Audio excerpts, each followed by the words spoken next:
Debt. To many, it's become an unavoidable and everyday part of life. People have car loans, student loans, home loans, personal loans, credit cards, store credit cards, and more. It's enough to make your head spin. Debt has become incredibly common in our culture, and yet, while many people have it, the truth is, very few fully understand it and the impact it can have on their lives. To illustrate what debt really means, let's look at a mortgage because it's an easy example that many people can relate to and understand. Now, please know we're not picking on mortgages or saying they're inherently bad. We're simply using them as an example so you can understand what debt really represents. Here's how it works. When you want to purchase a home but don't have all the cash you need, you find a lender, someone willing to put up the money for you in exchange for your promise to service or payments on that loan. The typical mortgage term is for 30 years, and assuming you have a good credit score, you'll get approved for a loan payment of about a third of your total income. The big day finally comes. You sit down at the closing table, and you're presented with a large, intimidating stack of papers that you hastily scribble your signature on while making a joke about signing your life away.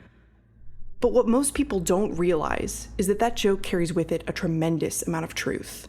You see, what you're literally saying when you sign those papers is that you, the borrower, are willing to give the lender a third of all your working hours, almost 3 hours each day for the next 30 years, in exchange for the privilege of living in that home.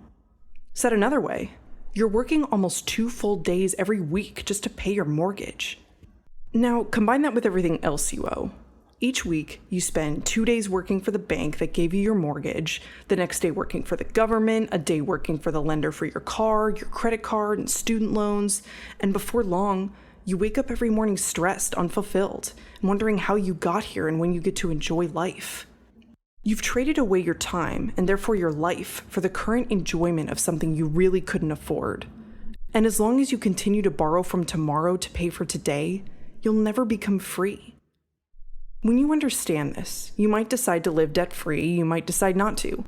The key is that you make your decisions about things like debt intentionally, and that you do what's right for you, not what our culture is casually encouraging you to do. And that's why Life in Air exists. We teach people how to take their lives into their own hands.